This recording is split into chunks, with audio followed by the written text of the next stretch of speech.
Saudara-saudara, sekarang ini banyak orang bisa memberi contoh, tapi sedikit orang bisa menjadi contoh. Ngasih contoh mah gampang, jadi contoh susah. Karena beliau manusia. Laqad ja'akum rasulun min anfusikum. Kalau kambing disuruh nyontoh ayam, yang nyuruh nyontoh kagak punya pikiran, ya kagak level.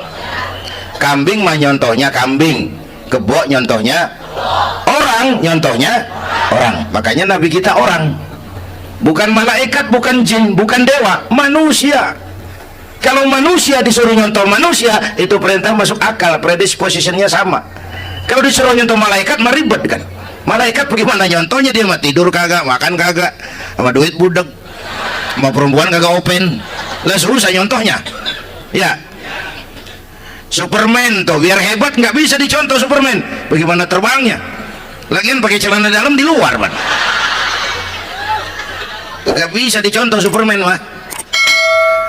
Nabi kita manusia utuh, cuman sungguh pun manusia kualitasnya beda. Ini namanya basyarun la kal basyari, manusia memang, tapi jangan samain, bobot bibitnya beda. Contoh, kita nih manusia, kita tidur.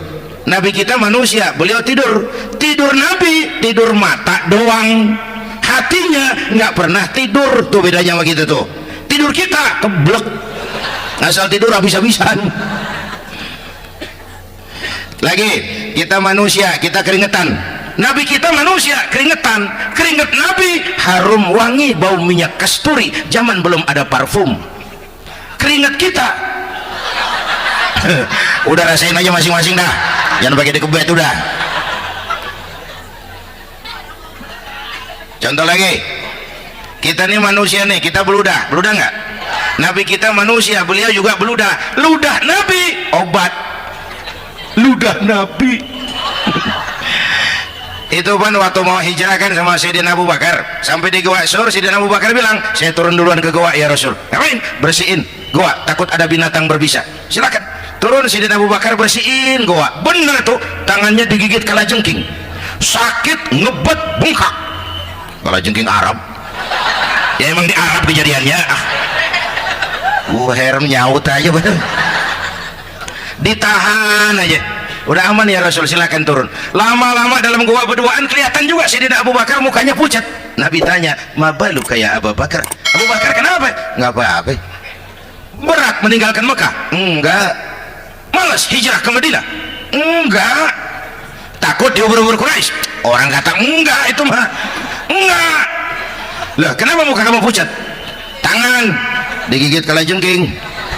Ngapa nggak ngomong dari tadi? Saya nggak mau nyusahin Tuhan ya Rasul, biar saya tahan, asal jangan nyusahin Tuhan.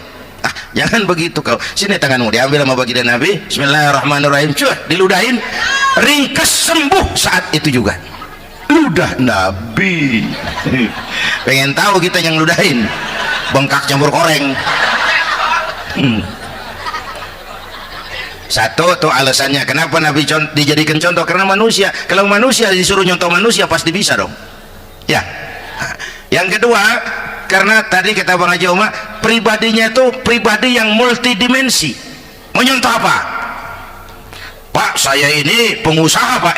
Nabi umur 9 tahun udah ke Syria tuh, dagang lintas negara, Syam tuh. Saya jenderal Pak, Nabi mimpin tentara di medan perang Mas. Saya mau balik Pak, Nabi dakwah Bung. Saya guru Pak, Nabi ngajar Mas. Innama bu'istu mu'alliman, aku diutus sebagai guru, guru umat, guru bangsa. Saya politisi Pak, Nabi diplomat ulung Bung. Saya presiden Pak, Nabi mimpin bangsa dan negara Mas. Saya kepala rumah tangga Pak, Nabi punya anak bini Bang. Ayo lempengan mana dulu, cari ngomong. Malah Nabi Isa tuh nggak bisa jadi contoh bagaimana membina rumah tangga bahagia. Bagaimana membina rumah tangga bahagia menurut contoh Nabi Isa? Nggak ada Mas. Kenapa? Nabi Isa belum sempat kawin. Ya, Nabi Isa belum sempat kawin. Ada pengikut Nabi Isa menyangka nggak kawin ajaran Nabi Isa, pada ngikut lagi nggak kawin. Tuh pastor tuh, mubazir. Orang dikasih perabotan, girohan. Bang bener, saya kalau dalam Islam kiai kagak boleh kawin, saya pilih berhenti jadi kiai karena kagak ada giro-girohan, botak rambut.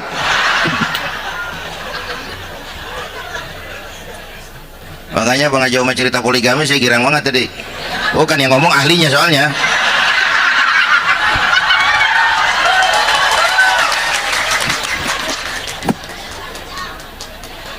Darah gitu aja deh ya. Nah, kata Imam Busair ini yang dahsyat, ka'annahu wa huwa fardun fi jalalatihi fi ashkarin hina talqahu wa fi hasham. Sepertinya kehebatan Rasulullah itu sama, baik sendiri maupun di tengah tentara. Artinya begini, orang hebat banyak, tapi yang hebat di mana-mana susah nyarinya.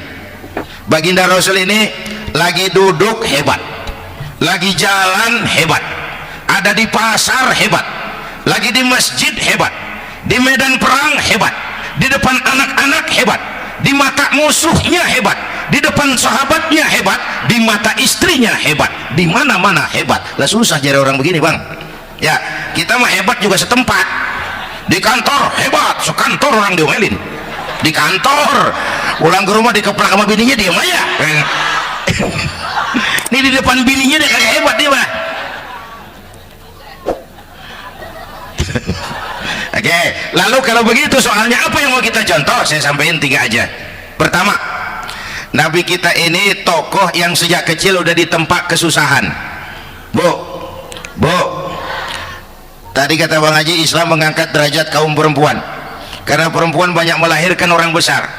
Lihat Sayyidah Aminah, ibunda baginda Nabi, melahirkan anak pertama tanpa didampingi suami. Meninggal suaminya, sedih hatinya, remuk perasaannya, tapi tegar jiwanya. Dilahirkannya bayi bernama Muhammad, diasuhnya penuh kasih sayang, diantarnya menjadi orang besar dan memang dibesarkan oleh Allah. Itu contoh tuh bu. Bilangin anak-anak tong, bocah Nabi ngangon kambing tong, sekolah tong, jadi orang gede. Baba lu tibang tamat SD, lu sarjana lu. Baba lu cuma jadi RT, lu jadi camat lu. Biarin malu, baba lu pala jadi kaki, kaki jadi pala, asal lu terus sekolah. Bu, anak sekolahin, gelang doang digedein lo. Nih kan kita Betawi no, pendidikan ngentengin banget kotan. Udah dong jangan tinggi-tinggi sekolah udah. Ngapa mak bawa lu kagak sekolah hidup no.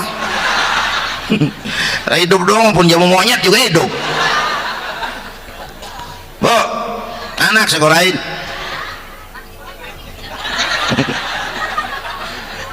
Mahatma Gandhi, oh kecilnya begeng ceking cacingan, yatim. Emaknya tuh Gandhi sekolah nak, Gandhi belajar nak, Gandhi jadi orang besar nak. Kalau perlu belajar ke Inggris, biar Inggris menjajah kita, nggak apa-apa kau sekolah ke Inggris, tapi jangan jadi Inggris nak, jangan pacaran sama bule, jangan sentuh minuman keras. Gandhi jadi orang besar. Mahatma Gandhi tumbuh karena dorongan emak. Mak udah yatim. James Watt, Kang Bandrek, emaknya tuh yang dorong tuh jadi orang besar. Belum lagi perempuan yang jadi besar.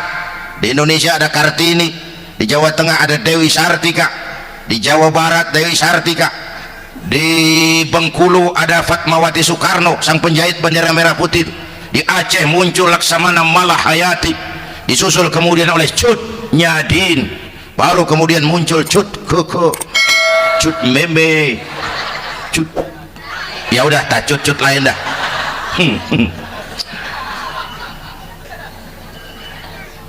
Nabi ke remajanya nggak dikolokin, tegar, tahan bantingan, nggak cengeng. Begini bang, kalau bahasa kita nih, bahasa Betawi nih, orang mah bang kalau udah biasa susah ketemu susah nggak kaget udah. Ya kita Betawi kan mah susah udah nuk angin. Susah mulu. Saya santri nih biasa makan kangkung, datang ke rumah temen dikasih kangkung, makanan gue ini mah dikasih daging ayam lah nambah, emang apa? Orang mah kalau biasa susah enak nggak kagetan. Saya santri biasa tidur di masjid, disuruh nginep di hotel lah pules nggak? Tapi yang biasa tidur di hotel suruh nginep di masjid encok. Makanya kemarin tuh waktu menteri-menteri baru dilantik tuh saya ngarepin tuh mudah-mudahan nih menteri ini begitu dilantik bacaannya nawaitu sauma ghadin, Lu pada niat puasa dulu dah, entaran. Puasa kan bukan kagak boleh, nunda doang, nunda puasa mah. Tempe boleh, maghrib. Tahu boleh, maghrib. Air kelapa boleh, maghrib. Lu menteri pada mau naik mobil mewah, boleh. Ntar kalau ekonomi udah mendingan, rakyat udah pada legaan napasnya. Ya, ya. Sebab apa? Itu duit buat para mobil para menteri kan duit negara. Duit negara kan duit rakyat. Duit rakyat kan duit gue juga, itu ada di situ. Gue bayar pajak. Sayangnya kebanyakan pejabat kita asal dilantik aja bacaannya Allahumma lakasumtu. Niat buka puasa. Orang buka puasa kan kemaruk apa jadi gares. Ya. Bu. Jadi benar Islam mengangkat harkat, derajat, martabat kaum perempuan. Kata Bang Haji Umar tadi, dengar nggak tuh? Waktu Nabi ditanya, ya Rasul, siapa yang paling harus saya taati di dunia? Ibumu. Setelah itu, ibumu. Setelah itu, ibumu. Setelah itu, bapakmu. Ibu 3 kali disebut. Bapak, coba pikirin. Ibu 3, bapak 1. 1 bapak. Ini bagaimana ngitungnya jadi kerok begini nih ngitung nih.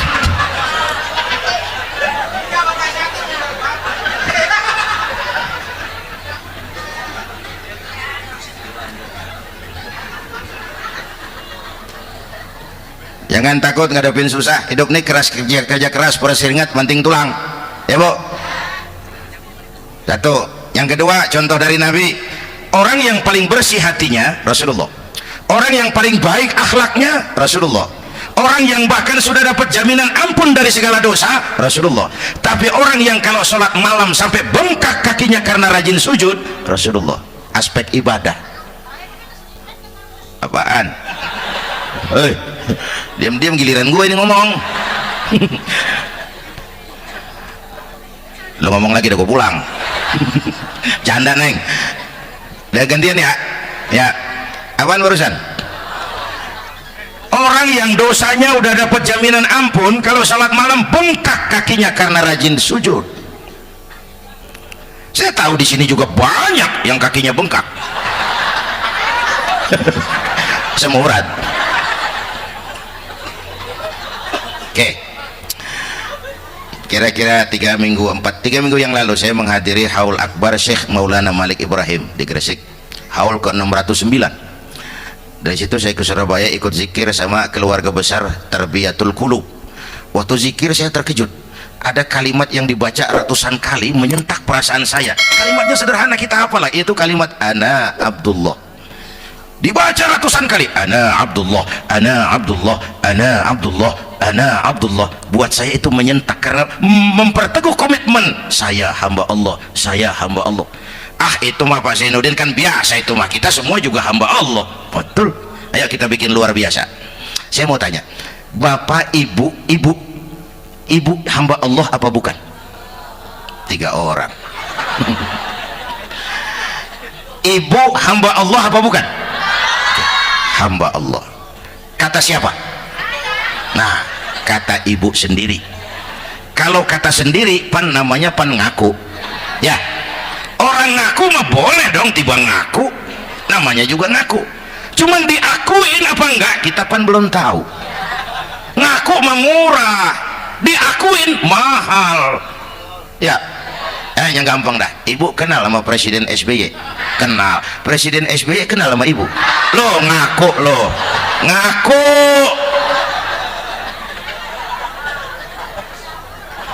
Saya hamba Allah, kata saya. Berapa banyak orang mulutnya hamba Allah, perbuatannya menyatakan dia hamba dunia, hamba harta, hamba jabatan, hamba setan, budak nafsu.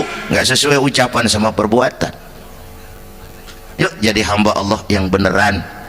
Jangan separuh-separuh, kita mapan asal sakit mah hamba Allah. Ya Allah, ya Allah, lagi sakit. Sehat ya dikit, keder. Jadi masjid nggak ketemu.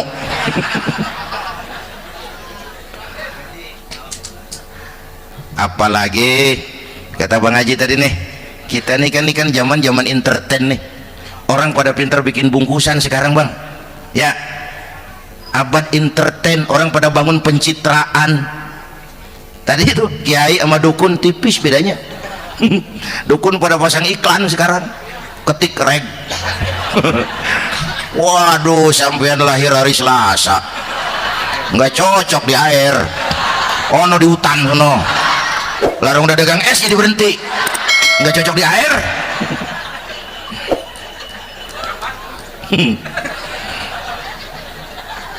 Bu, di zaman ini siapa pakai apa, siapa mau jadi apa, kagak urus nih. Bapak Ibu hadirin yang saya hormati, dan masyarakat kita ini kayak daun kering. Tahu daun kering? Gampang dikumpulin, susah diikat, berisik, gampang dibakar.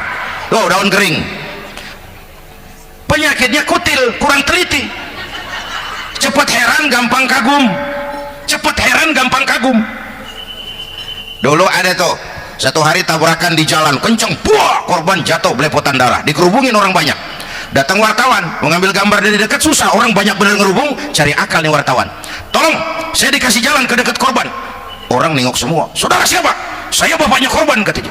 Dia ngaku bapaknya korban. Ya orang minggir semua. Minggir, ini ada bapaknya korban. Orang minggir semua, dia maju ke depan korban. Sampai di depan korban pucat mukanya tuh wartawan. Kenapa? Yang ketabrak anak monyet, Pak. Dia udah kedongan ngaku bapaknya korban. Bu, ini cerita pendek tapi pesannya lumayan nih. Kalau belum kenal bener mah jangan buru-buru ngakuin, ya. Dia kagak tahu yang ketabrak siapa, main ngakuin aja. Saya bapaknya korban, lu makan lu jadi bapak monyet, sono. Makanya jagain kampung kita nih, jangan kemasukan yang aneh-aneh, ya. Nabi palsu, aliran aneh. Ya, ini bid'ah, itu bid'ah. Kuno yang nggak begitu, capek kita ngurusin begitu. Udah kelewatan, ya. Yang tahlil mah terusin, yang kagak suka nggak apa-apa, cuman jangan ngomelin yang tahlil. Orang tahlil juga pakai dalil. Yang mabuk masih banyak, yang tahlil diomelin. Kita nih kayak kurang kerjaan, akhirnya rame turu-turu kita. Padahal yang harus kita kembangkan kan rukun antar umat seagama, rukun antar umat beragama, rukun antar umat beragama dengan pemerintah, kata Bang Haji Omar tadi. Rukun antar umat seagama, turu-turu kita muslim nih kudu rukun. Beda pendapat boleh, marahan jangan, ya, ya. Tangan kanan sama tangan kiri juga beda, cuman rukun. Asal kiri gatal nih, kanan kagak diundang, dia aja datang aja nggak rukin. Nggak ada kiri gatal kanan ngomel, lu garuk aja sendiri, nggak, dia mah akur, ya Bu. Yang kedua rukun antar umat beragama. Islam ini rahmatan lil. Yang ketiga rukun antar umat beragama dengan pemerintah. Ini mah kita kan bermasyarakat sama juga sembahyang berjamaah, ada imam, ada makmum, ya. Nih rakyat kalau jadi pemilih yang pintar ke depan, mau milih wali kota kayak gubernur kayak presiden kayak. Sebab apa? Sholat berjamaah kan siapa makmum kagak penting, Bang. Makmum mah siapa aja boleh, ya. Tiba ngikutin dia mah. Ngaji dia mah gimana kayak nggak ada bab pemilihan makmum.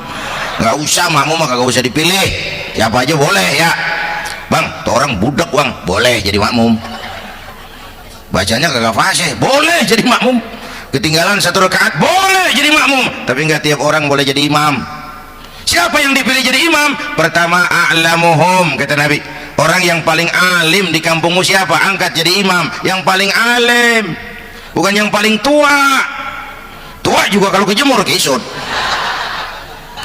Dulu tuh Nabi Adam waktu diangkat jadi khalifah kan bekalnya apa? Wa 'allama Adam al-asma'a kullaha, al-asma' ay al-ulumul katsirah. Dulu zaman Firaun perang sihir sama Musa, sekarang perang visi dan misi. Punya ilmu, Bu, ngerti urusan dari tetek sampai bengeknya. Kalau ngikutin imam yang alim pan enak, bisa dipertanggungjawabkan. Hati-hati milih pemimpin, maksudnya, Bu, jangan terjebak oleh penampilan. Emas pasti kuning, benar? Apa semua yang kuning pasti emas? Udah paham dulu. Ustadz, kenapa? Di kampung saya ada dua orang alimnya sama. Yang mana yang jadi imam? Afsahuhum, yang lebih fasih lidahnya. Yang satu alim pelok, yang satu alim kagak pelok. Yang kagak pelok suruh jadi imam. Kenapa? Nggak sah orang fasih bermakmum kepada imam pelok. Ustadz, imam pelok, makmum pelok semua. Sah. namanya kampung pelok, biarin, susah diurusin udah itu.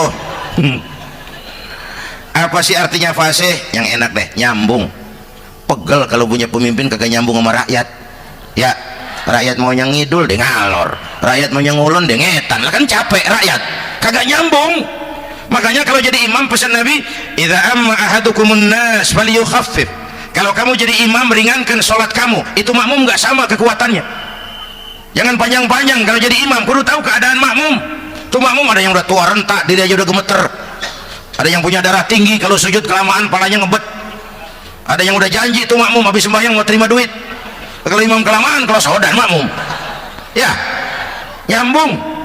Jangan udah diangkat jadi imam saenaknya dewe. Sholat isya berjamaah, rakaat pertama selesai Fatihah Yasin, makmum ikut mengikut, cuman bari ngancem besok gua tawiatin balik lagi udah. Kagak nyambung. Kalau nggak nyambung tuh capek, Bu. Jangan tersenyum kepada orang buta, jangan berbisik kepada orang tuli, kagak nyambung. Orang buta diajak senyum, bagus sih maksudnya, cuman kan rada mubazir, orang kagak paham. Cari pemimpin yang nyambung. Kalau memang masyarakatnya suka tahlil, cari pemimpin yang suka tahlil. Rakyatnya suka maulid, cari pemimpin yang suka maulid, supaya nyambung, kagak pegel kita.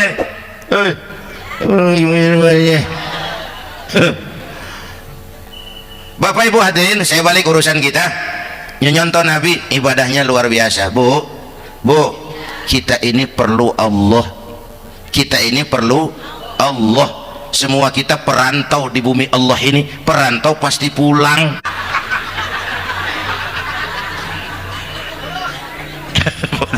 Bolot. Bodoh kalau ada perantau, dia sadar dia perantau tapi nggak pernah mikirin pulang. Lebih bodoh lagi mikirin pulang tapi nggak nyiapin bekal. Yang tadi Bang Haji Omar udah bilang tuh, muda mati. Ya, kadang-kadang engkongnya seger banget, cucunya mati. Ya, perantau mah mesti pulang. Sini mah kita ngendon doang, ngendon taran. Ulang-ulapan Bang, kita mah tinggalnya jauh di alam arwah. Dari sana pindah ke alam rahim, alam kandungan emak nih. Pernah tinggal di situ 9 bulan tuh. Ada yang 2 tahun, yang keluar udah kumisan. Kelamaan ngetemnya itu. Dari sisi ini oh pantas ibumu, bapakmu, karena alam rahim, fisik dan psikis emak lebih capek dari kita bapak. Kita mah orang laki mah, kita mah pan investor gitu mah, nanam modal doang. Yang ngolah pabrik kan emak tuh, ya mak. Pabrik. Anak-anak remaja, pemuda yang hadir, masya Allah, emakmu, emakku, emak kita semua nih, dari mulai ngidamin kita udah kita seksa nih mana. Dari mulai ngidamin kita udah kita seksa mana nih, muntah nggak urus. Mending ada yang dikeluarin mah enak, lega. Ini kagak ada apa-apanya. Bener mak. Yang dipengenin yang kagak musim, lah kan setengah mati lagi urusan. Tengah malam pengen megang pala kereta, lu jorok bener lu, gue heran.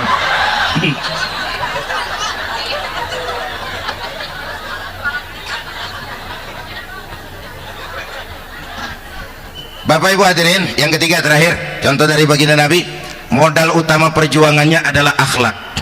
Memperbaiki akhlak, pakai akhlak. Rasulullah ngajak, bukan ngejek. Rasulullah merangkul, bukan mukul. Rasulullah pakai argumen, bukan pakai sentimen. Tujuannya adalah kebenaran, bukan menang-menangan. Prinsip dakwahnya, basyiru wala tunafiru, yassiru wala tu'assiru. Gembirakan orang, jangan ditakut-takutin. Mudahkan urusan orang, jangan dibikin sulit. Di masyarakat memang mendingan rakyat rendah berakhlak tinggi daripada pejabat tinggi berakhlak rendah. Dulu tahun 50-an orang kita kalau pergi haji ke Mekah 6 bulan. 6 bulan tuh orang udah pada lupa aja baru pulang. 6 bulan yang ada cuman kapal laut, Mekah Madinah onta, banyak rampok lagi di gurun pasir Baduy itu. Dulu orang tua kita belajar manasik, kalian belajar silat. Sekarang karena kemudahan kemajuan ilmu menciptakan Boeing memotong waktu 5 bulan, orang pergi haji cukup sebulan. Bapak Ibu hadirin yang saya hormati, oleh karena itu menjaga nilai-nilai akhlak itu penting. Kepada siapa kita harus berakhlak? Pertama, kita harus berakhlak kepada Allah. Bagaimana caranya? Jangan menyekutukannya dengan sesuatu pun. Yang kedua, jangan menyembah kecuali hanya kepadanya. Yang kedua, kita harus berakhlak kepada sesama tadi itu. Yang ketiga, kepada lingkungan. Saya dulu masih zaman ada almarhum kakek saya, engkong. Kampung saya banjir, air masuk ke rumah. Saya teriak, "Kong, banjir, Kong." Engkong saya ketawa, "Biarin, bukan salah air." Habis, salah lo. Salah kita bagaimana, Kong? Lah lo tempat air lo tempatin. Yang punya tempat datang ya kagak ngerti, ini tempat gua, ini di sini nggak pada lo, lah banjir. Engkong saya nggak makan bangku sekolahan, tapi wise, Pak. Air kan bukan musuh, air kan teman kan kudu punya tempat. Lalu kalau punya tempat, pantas kembali dengan ayam. Banjir, ya. Dulu saya remaja ngaji babul istinja, Kiai ngajar makro, buang air kecil di tanah berlubang. Saya tanya, kenapa makro, Kiai? Pertama, untuk alasan kesehatan. Siapa tahu di lubang yang kamu kencingi ada gas beracun. Kalau tidak, Kiai, kalau tidak, maka artinya melindungi binatang yang ada di dalam lubang. Siapa tahu di lubang yang kamu kencingin ada semut. Sedang rapat membahas laporan Susno Duaji. Apa dosanya lalu mati dikencingin? Ini namanya rahmatan li semut. Saya mau bilang alam sekarang tidak seramah dulu, karena kita juga nggak ramah sama alam. Bapak Ibu hadirin yang saya hormati, padahal watak Islam rahmatan lil alamin. Inilah barangkali